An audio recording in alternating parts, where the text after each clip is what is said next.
Madame, Monsieur, bonsoir et bienvenue dans votre magazine de l'information Afrique-Orient. Retour d'abord ce soir sur l'ouverture cette semaine des travaux du premier forum économique Russie-Afrique à Sotchi en présence d'une cinquantaine de chefs d'État et de gouvernements de pays africains dont le chef de l'État Abdelkader Ben Salah. La Russie veut tout simplement conquérir le marché africain, une opportunité pour notre pays de nouer avec elle des partenariats stratégiques mutuellement bénéfiques.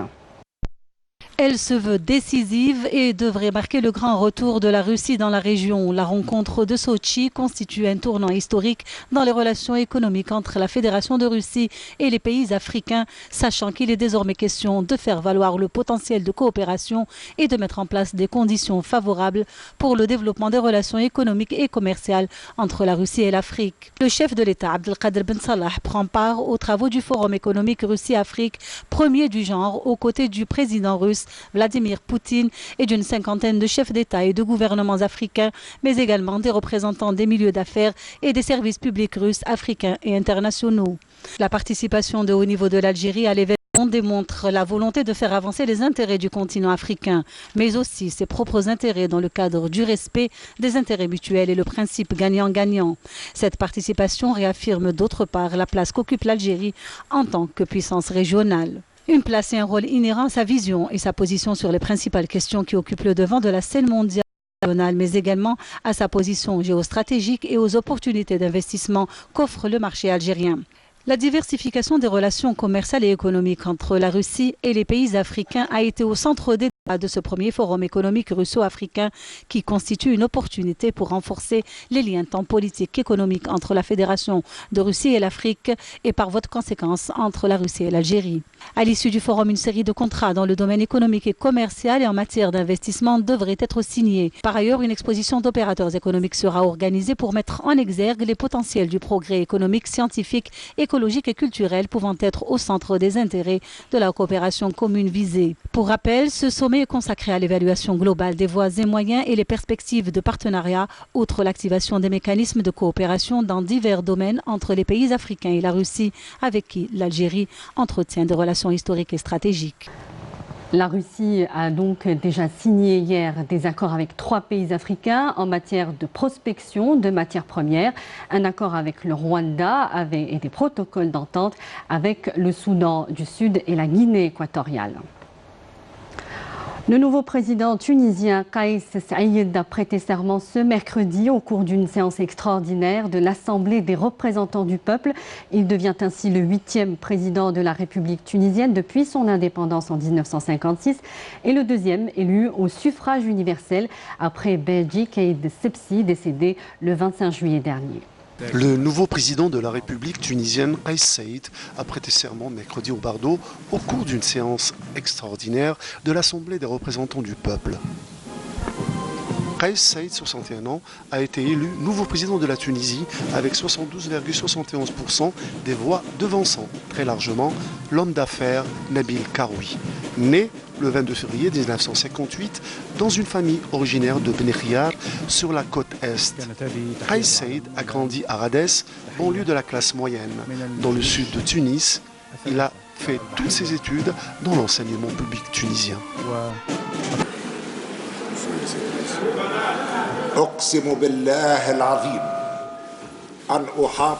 Je jure par Dieu Tout-Puissant de sauvegarder l'indépendance de la patrie et l'intégrité de son territoire, de respecter la constitution du pays et sa législation, de veiller sur ses intérêts et de lui devoir allégeance.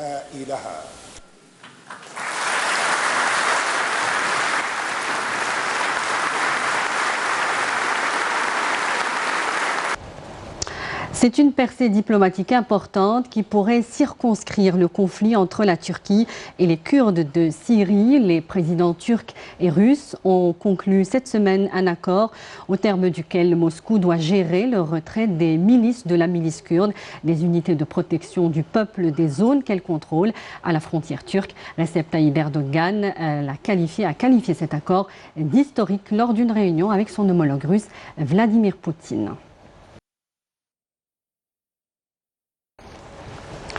Après 3000 ans passés sous le sable de Luxor au sud de l'Égypte, une trentaine de sarcophages en bois peint ont été découverts la semaine dernière dans un excellent état de conservation.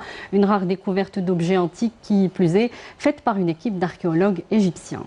Les sarcophages ont été découverts la semaine dernière à Assasif, une nécropole sur la rive occidentale du Nil.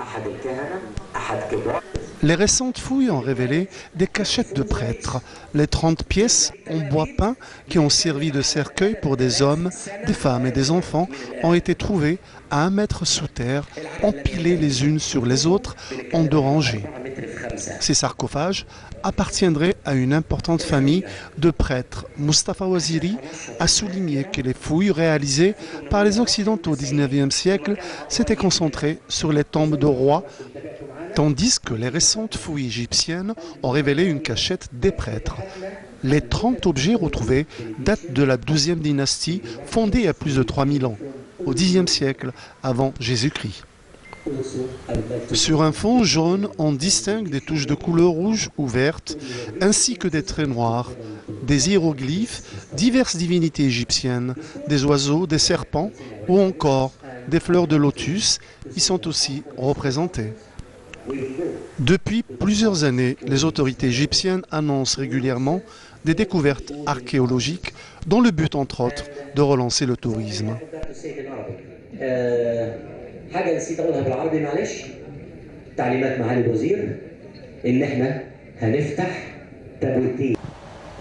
Cela faisait plus de 150 ans que la capitale éthiopienne n'avait plus connu ça. Le festival d'Aïrisha célébrant la saison des récoltes est de retour dans les rues d'Addis Abeba, au grand bonheur des Oromo, la plus grande ethnie du pays.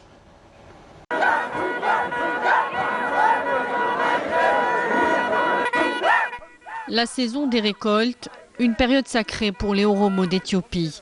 Après les violences d'il y a 3 ans, la sécurité a été fortement renforcée pour le début du festival annuel d'Action de Grâce.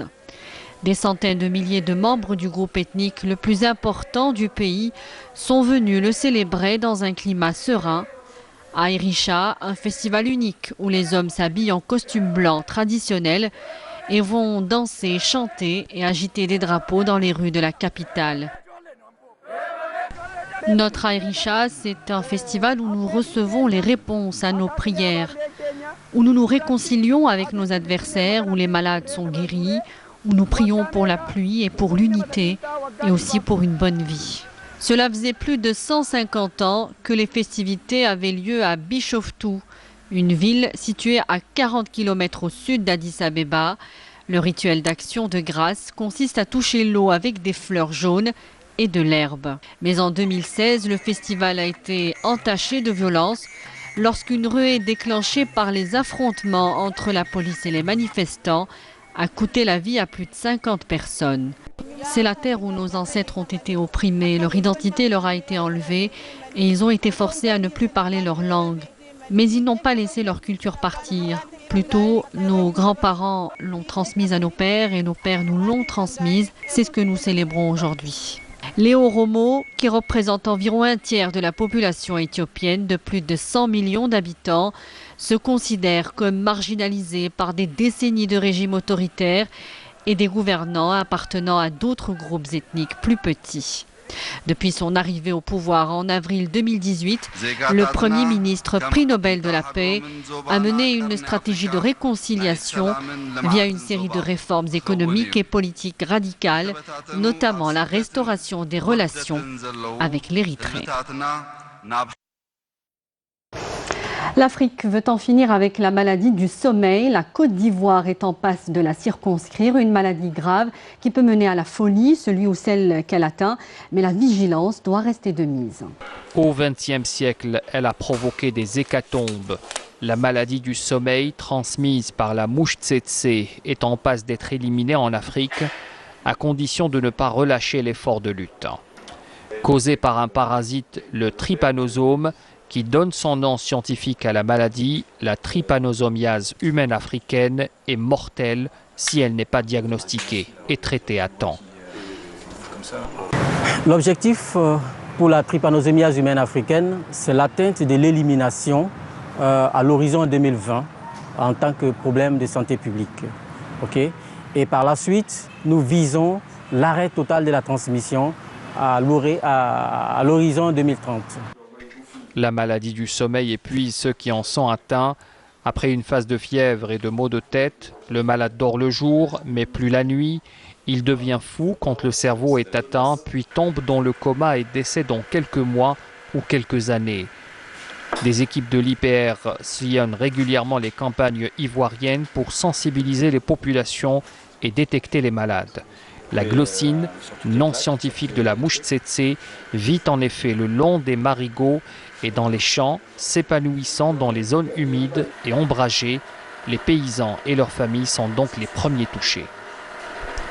La trypanosomiase humaine africaine, donc mieux connue sous le terme de maladie du sommeil, c'est ce qu'on appelle une maladie parasitaire à transmission vectorielle.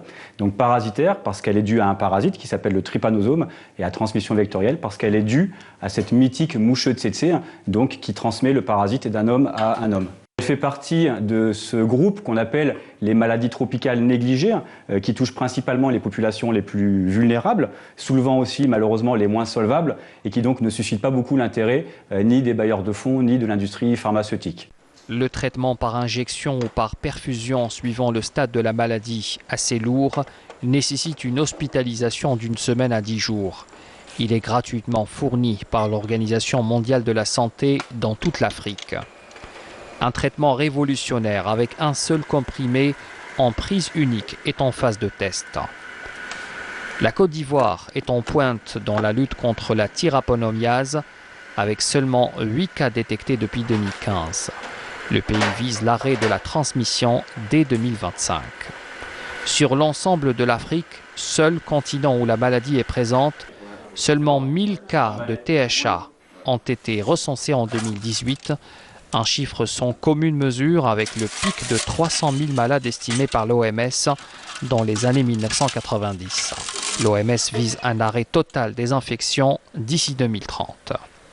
Il y a cependant des poches de résistance comme la République démocratique du Congo qui concentre 80% des cas, la Guinée dont les programmes de santé ont été durement ébranlés par la crise de l'épidémie d'Ebola, des zones d'ombre liées aux différents conflits armés en cours.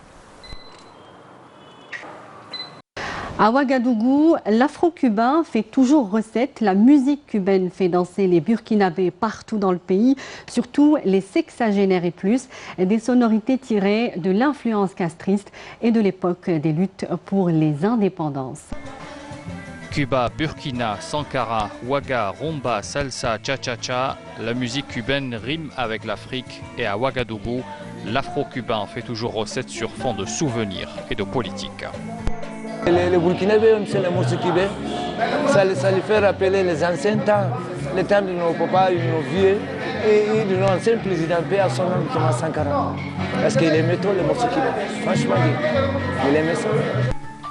Imperturbable, chapeau borsalino, lunettes noires, visage ridé, le bassiste à la peau ébène tripote des cordes sur un rythme cubain, tandis qu'un guitariste de 65 ans égrène un solo virtuose sans avoir l'air d'y toucher. De nombreux endroits à Ouagadougou programment des orchestres jouant live et ayant de l'afro-cubain dans ses portées musicales pour des amateurs souvent âgés de 60 à 70 ans, voire plus. Mais toujours vifs sur la piste de danse. Quelques jeunes sont là, mais ils sont plutôt une exception.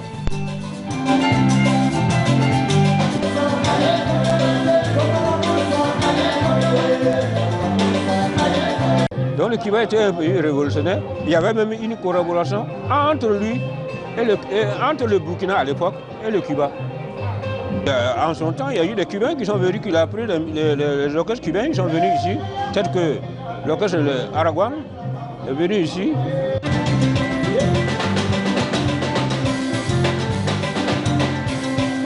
Les morceaux qu'on a joués avec lui, tels que le morceau de Jonas Pedro et Autorola.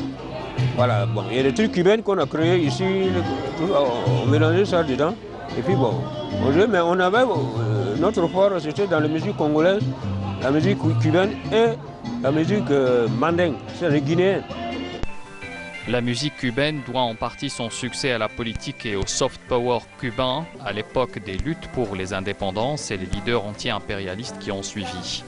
Parmi eux, Thomas Sankara, surnommé le Che africain, qui a présidé le Burkina de 1983 jusqu'à son assassinat en 1987.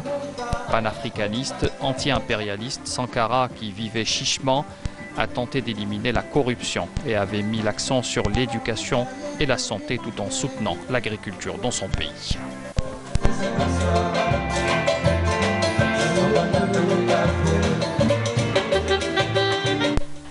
Dans cet établissement de Boulougou, institution ouagalaise fondée en 1952, on croirait voir une reformation du mythique Buena Vista Social Club qui avait refait surface au milieu des années 90 après des années d'oubli et alors que leurs membres virtuoses Compey Segundo, Ibrahim Ferrer ou encore Manuel Mirabal étaient déjà des papis. Ici, ce sont des élites du Faso, un groupe burkinabé composé de musiciens qui étaient jeunes au moment de la révolution cubaine. Aujourd'hui, Ouagadougou reste une capitale musicale avec une scène toujours vivante. Musique et politique restent liées. L'insurrection de 2014 qui a renversé Blaise Compaoré a été l'œuvre de nombreux jeunes, se disant souvent sankaristes, écoutant surtout le rap et le reggae.